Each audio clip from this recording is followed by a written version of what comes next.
Ladies, gentlemen, and you beautiful in-betweens, hello and welcome to the EON Chronicles, as published in Issue 1 of the EON Magazine. Legionnaire by Jacob Lounsbury. Cold, harsh, and empty were the only words to describe the lawless space above the insignificant moon of the WY-9LL system. Long abandoned by the great empires, the Fountain region had been left to the mercy of local pirates. The Serpentes, a militant cartel of drug dealers, had turned the region into a sanctuary for rogues, bandits, and terrorists whose pockets were lined with drug and blood money. It was a commerce accepted as part of the fabric of life in this part of space. "This will have to be quick." "Roger that, Chief," returned the pilot. "You have 15 seconds. Make sure you don't miss." "I won't." "Ready then. On my mark in 3, 2, 1, mark."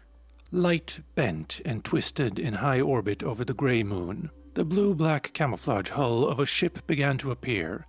Two large wing-like projections extended vertically from both the upper and lower hull. Had there been anyone to witness its sudden reawakening, it would immediately have been obvious it was a buzzard. Packed with high-end electronics and sensor arrays, it was a ship specific to the task of staying unseen, its cloaking device allowing it to become completely invisible to both visual and electronic sensors. It had been its ability to cloak that had kept the ship alive so long in space, and now, with the device shut down, the tiny frigate was decidedly vulnerable. "Locking target," the pilot of the vessel relayed. "Preparing to launch." "We're as ready as we're ever gonna be," Ravin replied. In his mind, he didn't believe that. The mission, the objective, or lack thereof, bothered him. Maria Mordu, his longtime friend and commander, had secretly put the mission together. It had been the first time Ravin had been excluded from preparing a plan of attack. Now, here, alone and exposed behind enemy lines, Ravin was questioning the motives of his oldest friend, and that made him uncomfortable. "Target acquired, Chief." The pilot had announced they were ready to begin. "Good hunting down there." From a single launcher in the ship's hull, a large hollowed-out probe containing 6 Marines of Mordu's Legion was shot in the direction of the moon and began its hurtling descent.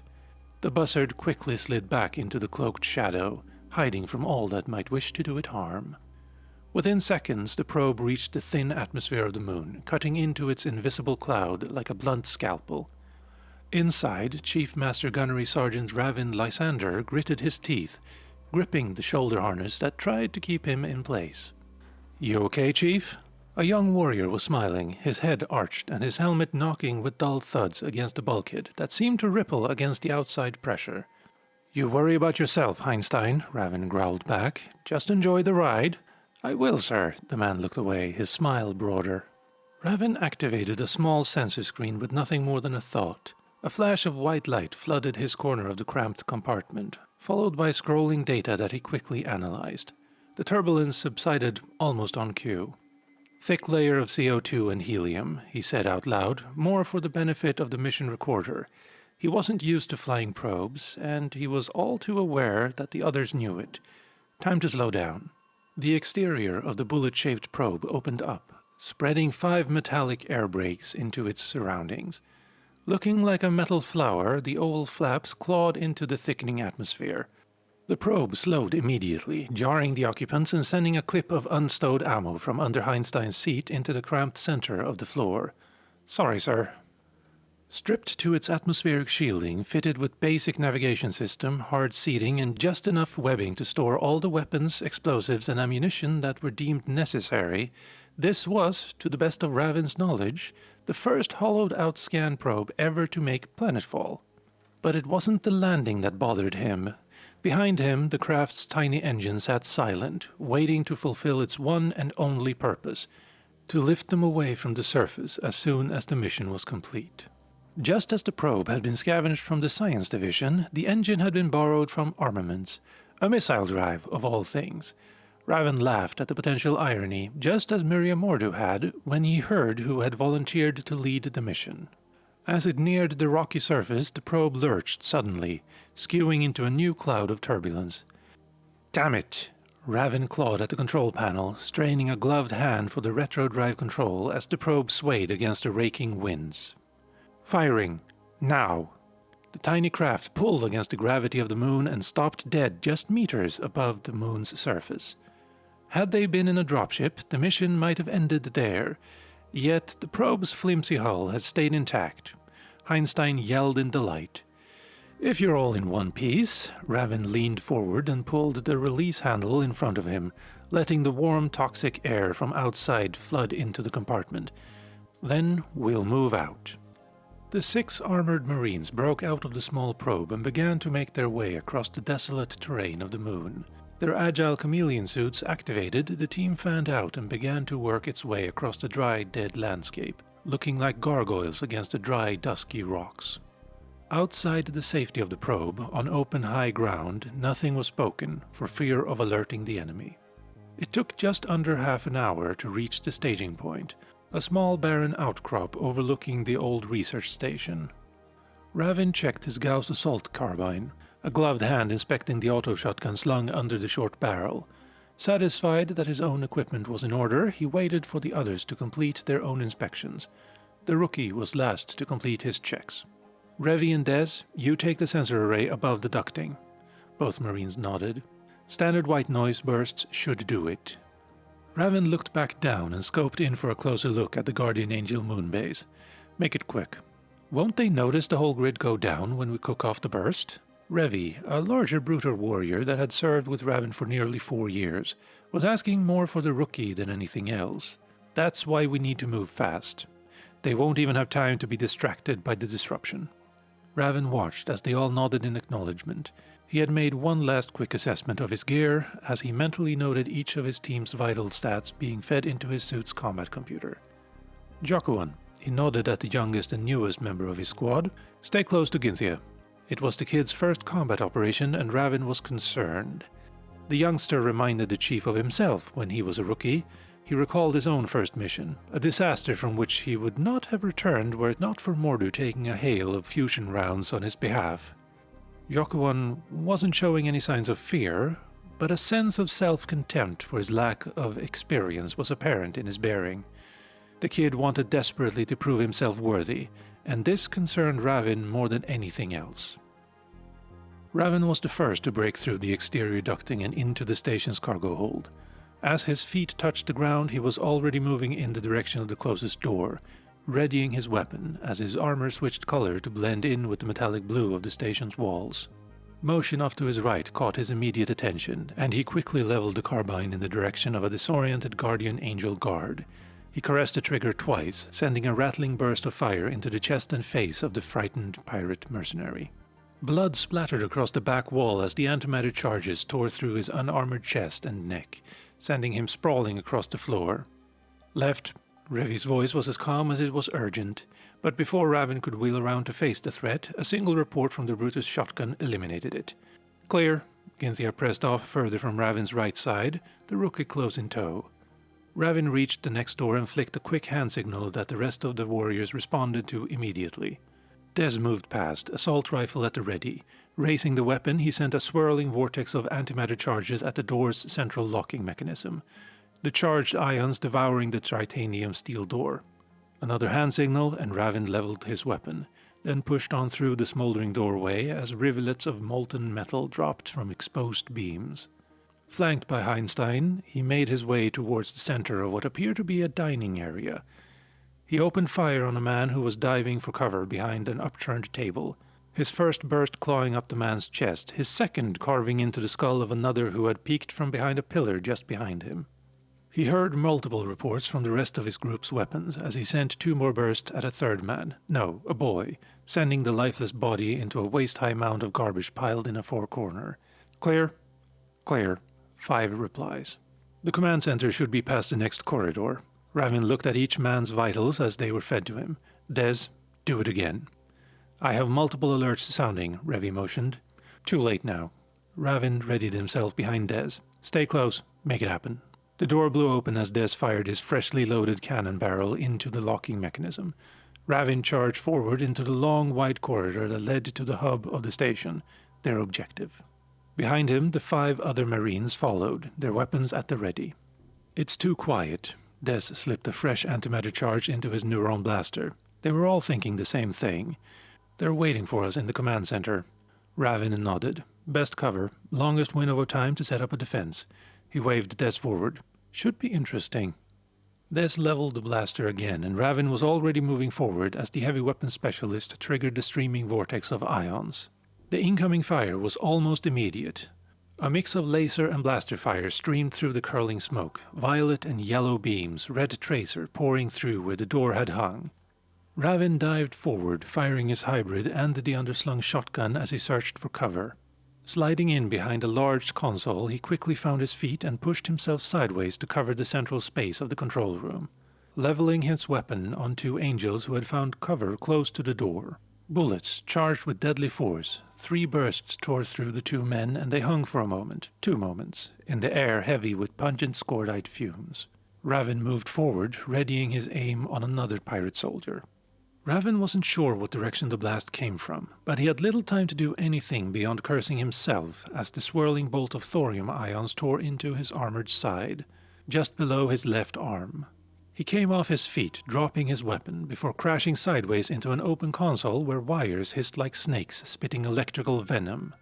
He arched in pain, his chameleon suit shorted by the current, and then he passed out. For a second, or for an hour, he couldn't tell. Slumped against the console, Ravin's eyes flicked open. Instinctively, he reached for the Magnum Auto in the holster on his right thigh. Pulling the pistol free, he rolled clear of the console and came up firing as another enemy target presented itself. Steadying himself behind cover, Ravin fired on 2 pirates as they turned towards the back of the room. Another blast, this one grazing off the center of his chest plate, turned Ravin's attention to his left flank. Keeping his pistol trained on the 2 retreating pirates, he shifted his weight, trying to keep fresh armor between him and the Amarian woman who was trying to kill him. A single blast of antimatter ions crashed into her chest, Des felling her before she could attack again. The room was silent as Ravin watched the woman's legs twitch uncontrollably, the wound in her chest smoking. "Clear," Des finally broke the silence. "Clear." Ravin could only breathe a reply. Without any power, his armor felt heavy. He unclipped it and let it fall to the ground. No blood. The wound under his arm had been cauterized as soon as it had been opened. "Revi, find a terminal that works. Get the package." He turned, taking in all of the carnage. Nearly 12 years of combat had made him numb to the blood and gore. "Gynthia, how's the rookie?" His armor useless and discarded, he'd failed to notice that the kid's vital had disappeared from his data feed. "Gynthia?" "He's gone. Kid got caught in the neck." She was crouching over his body, her bloodied fingers trying to tease a shard of shattered armor from the dead soldier's neck. Ravin lowered his weapon. "Get him to the probe." "Chief, we ain't gonna get off this rock with dead weight aboard." "Fuck you, Einstein. The kid goes. You don't like it? You stay." Shaking with rage, he turned to Revi, who had already begun hacking the neural drive. "We need it all, even the operating system." Des and Gynthia stooped over the dead rookie. Grabbing opposite ends of the rookie's body, they hoisted him back through the doorway towards the entry point. Einstein, perhaps uncomfortable being left with the chief, went to help them. Revi worked in silence, puzzling over the security devices that tried in vain to keep the station's secrets, just that. He didn't notice the chief leave the room to where the body of the dead guardian angel boy sat, grotesquely propped up on the garbage. A boy, barely older than his own son. Minutes later, the captain of the buzzard chimed in Raven's ear. "How's it going down there, Chief? You nearly done?" "Nearly." "Good, because the bad guys must have got a distress signal out. I have 2 cruisers in orbit."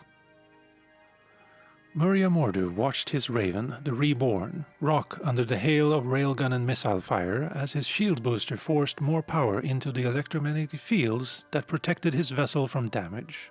Willing his camera drone to move, he took in the battle that had suddenly opened up around him. His fleet, made up of 25 ships, had finally been trapped by the combined Serpentis and Guardian Angel forces that had tracked him for the last 3 days and now numbered more than 40 vessels. Primary target Mark Alpha. Maria quickly tagged enemy ships for the rest of his fleet to target. "Wild weasels, I need all of the battleships locked down. I repeat, jam them into nothingness." His own targeting computer locked onto the Elder Guardian Commodore some 60 clicks from him. Mentally, he ordered each of his 6 cruiser launchers to fire. Sending out a hail of guided missiles, he followed this quickly by triggering his 2 350mm railguns. The enemy Commodore's shield collapsed under the hail of thermal and kinetic explosions as plutonium charges began to slice slowly into its armor. "He's going down, Admiral," one of Maria's young captains spoke energetically. "Negative." Maria energized his shield booster again, trying to balance his capacitor's power level with his need to keep the valuable energy field from collapsing. "He's armor-hardened and tanked." Subconsciously, he shook his head at the inexperience of some of his pilots as the enemy vessel quickly replaced 15% of its lost armor, then another 25%. "You all right, Admiral?" Maria felt a flood of relief as the familiar voice of Ravin Lysander piped into his personal channel. "Chief!" He couldn't help but sound relieved. He switched to a new target as the Guardian Angel's armor finally buckled under the concentrated fire of the Legion's ships. "I assume you're ready to leave?" "Preparing to warp to coordinates now. Package is in tow." "Good," Maria smiled inwardly to himself. "I'll open the door." He toggled to command frequency. "Delta sweep now. Close and fire on my mark." The 10 remaining frigates and fast cruisers in his fleet closed with the enemy. "Mark. Burst now." Simultaneously, 10 ships fired electromagnetic pulses. The pirate fleet had held a tight formation, and this had given them an advantage while trying to concentrate firepower, but worked against them as the EMP surged through their sensor systems, shutting them down and leaving them blind. Maria frowned.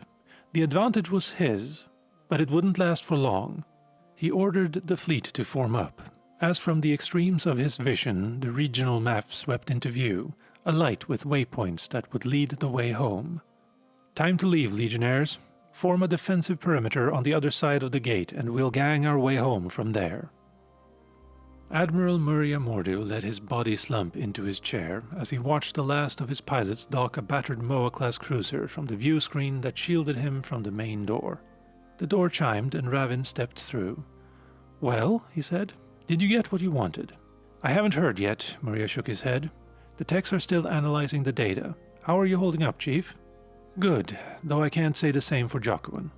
Ravin stepped into the light, where his short-cut blonde hair and blue eyes were more visible.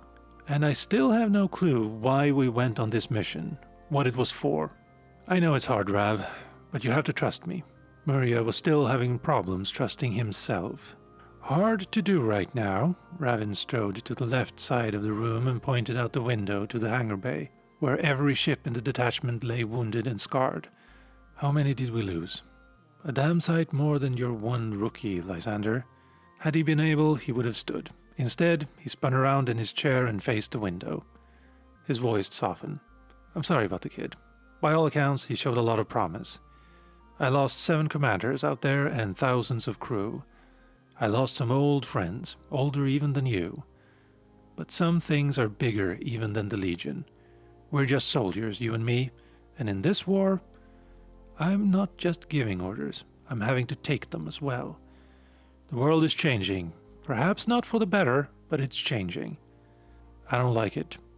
"Neither do I, old friend, neither do I."